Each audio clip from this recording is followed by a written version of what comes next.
Lihat akhirnya ternyata pemerintah memutuskan ya untuk menaikkan PPN 12% bagi barang mewah begitu ya. Dan Iya, juga ada beberapa lagi yang lainnya dinaikkan tapi juga iya, masih ada yang ditahan di 11%. Bagaimana Ibu melihat ini akan berdampak kepada sektor pariwisata dan juga kalau kita lihat ada anjuran ya dari pemerintahan iya. Prabowo atau dari Presiden Prabowo untuk mengurangi perjalanan dinas. Seberapa besar dampak kenaikan PPN dari 12% ini mungkin nanti ke depannya akan mempengaruhi perjalanan wisata. Bagaimana Ibu dari Asita menilai? Ya, terima kasih Mbak Sinta, good question. Tentunya kenaikan PPN yang 12% ini untuk operasional kita menjadi bertambah karena kita membuat paket juga termasuk pajak itu kita kalkulasi. Namun lagi-lagi saya sebagai Ketua Umum ASITA, Association of the Indonesia Tour and Travel Agencies yang membersnya itu lebih dari 7.000 travel agent, tentunya saya mendukung selama itu memang niat baik dan saya tahu pasti pemerintah sudah mengkaji seluruh peraturan itu. Dan semoga pajak ini bisa bermanfaat khususnya untuk di bidang tourism dan juga program-program Pak Prabowo dan Mas Gibran. Nah, di sini saya jadi ketua umum juga karena sebetulnya yang tadi ya kenaikan itu cukup teman-teman tuh di seluruh 36 provinsi harus 38 karena kemarin 34 nanti dilantik di Papua Barat. Sebetulnya sih sangat berat yang tadi operasional kita akan bertambah. Sementara kita sangat banyak kompetitor dan kita lagi menggalakkan bagaimana mendatangkan wisatawan mancanegara ke Indonesia. Dan untuk itu mereka itu pertama yang dilihat adalah harga. Nah itu kembali ke harga. Namun sekali lagi Mbak Sinta, kalau ini betul-betul niat baik dan keputusan, saya lagi-lagi sangat mendukung. Dan saya menginginkan pajak ini betul-betul dimanfaatkan dengan program-program Pak Prabowo dan Mas Gibran dan khususnya juga pariwisata. Karena kita bisa tahu Mbak Sinta sekarang ini pendapatan devisa negara ini nomor 2 dengan budget yang sangat kecil. Lagi-lagi saya sebagai ketua umum dan seluruh pengurus di DPD, ketua DPD kita itu tanpa punten ya dukungan pemerintah saja sudah mempromosikan pariwisata ini ke mancanegara, ke seluruh dunia. Amerika, Eropa, Australia, termasuk Timur Tengah, kemudian juga ASEAN. Ini teman-teman saya dan seluruh pengurus kemarin ke Turki, ke Amerika, ke Eropa, ada yang ke sampai sudah ke Zimbabwe, seperti itu yang sudah agak naik. Karena kita mencari juga market-market baru. Tapi mudah-mudahan ini kenaikan PPN 12% ini juga bisa nantinya menambah untuk promosi-promosi khususnya di bidang pariwisata.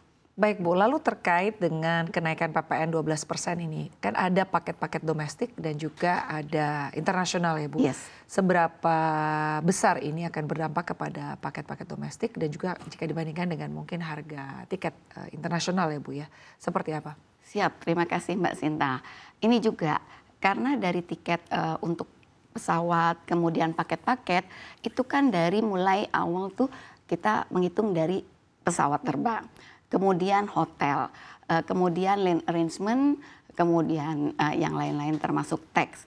Nah di sini yang tadi saya katakan itu sangat mempengaruhi harga. Namun dari yang pertama pemerintah udah berusaha baik. Terima kasih lagi kepada Pak Prabowo dan Mas Gibran yang sudah ini selama saya di pariwisata, owner juga travel, tentunya saya sebagai ketua umum dan semua itu travel agent semua yang notabene pembisnis semua dan menginginkan pariwisata ini maju dengan pesat. Jadi itu tentunya harga yang tadi sangat signifikan.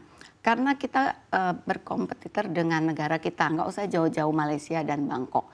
Itu harga sangat murah dan subsidi kita sudah berusaha sekali dengan Kementerian Pariwisata. Terima kasih, kita selalu berkolaborasi dan bagaimana menurunkan harga ini dan alhamdulillah kan udah 10%. Walaupun tidak signifikan, tapi minimal Pak Prabowo membuktikan usaha bagaimana tiket itu akan turun.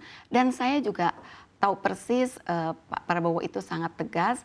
Mudah-mudahan kita bisa menjadi tulang punggung pariwisata ini. Memang itu adalah sektor ekonomi yang sangat berarti. Yang tadi lagi kita mendapatkan devisa nomor 2, nanti bisa dilihat berapa banyak pajak yang dihasilkan oleh pariwisata. Baik Ibu, terkait dengan harga ini juga yang selalu menjadi isu ya Bu ya, bahwa tiket harga begitu ya di perjalanan domestik kita lihat harganya juga cukup mahal begitu ya. Bahkan harapannya di libur Natal dan Tahun Baru ini kan terjadi penurunan harga. Nah, apakah strategi penurunan harga ini juga bisa menjadi pendongkrak atau pendorong perjalanan wisata di akhir tahun 2024 dan juga di awal tahun 2025 ini akan meningkat walaupun PPN ini resmi dinaikkan 12%. Bagaimana Ibu melihat ini? Terima kasih. Yang saya bilang terima kasih kepada pemerintah. Kemarin juga untuk Nataru ini kita sudah meeting dengan 4 menteri, ya kan. Jadi dari Kementerian Pariwisata termasuk Menteri Perekonomian, kemudian Digital dan UKM. Itu dengan 4 menteri untuk bagaimana Nataru ini paket-paketnya bisa terjual. Dan terima kasih Mbak Sinta, memang di Nataru ini Natal khususnya itu peak season untuk travel agent keseluruhan. Jadi mudah-mudahan ini penurunan bisa meningkatkan terutama rakyat Indonesia yang notabene sekarang ini bilang, aduh mahal banget. Dia lebih baik pergi ke Kuala Lumpur, ke Bangkok, yang notabene paketnya bisa 4 juta, 5 juta. Sedangkan tiket kita sendiri udah 4 juta, 5 juta. Nah itu, namun sekali lagi Mbak Sinta, saya terima kasih kepada seluruh pemerintah, khususnya DPR, Kementerian sekarang Komisi 7 selalu melibatkan Asita dalam membuat regulasi dan ke Pak Prabowo, dan mudah-mudahan Mas Gibran ini kan masih muda dan untuk pariwisata ini perlu inovasi-inovasi baru. Walaupun sekali lagi anggota saya ini penuh inovasi dan ini, tapi mudah-mudahan ditambah dengan didukung oleh pemerintah itu akan menjadi lebih baik.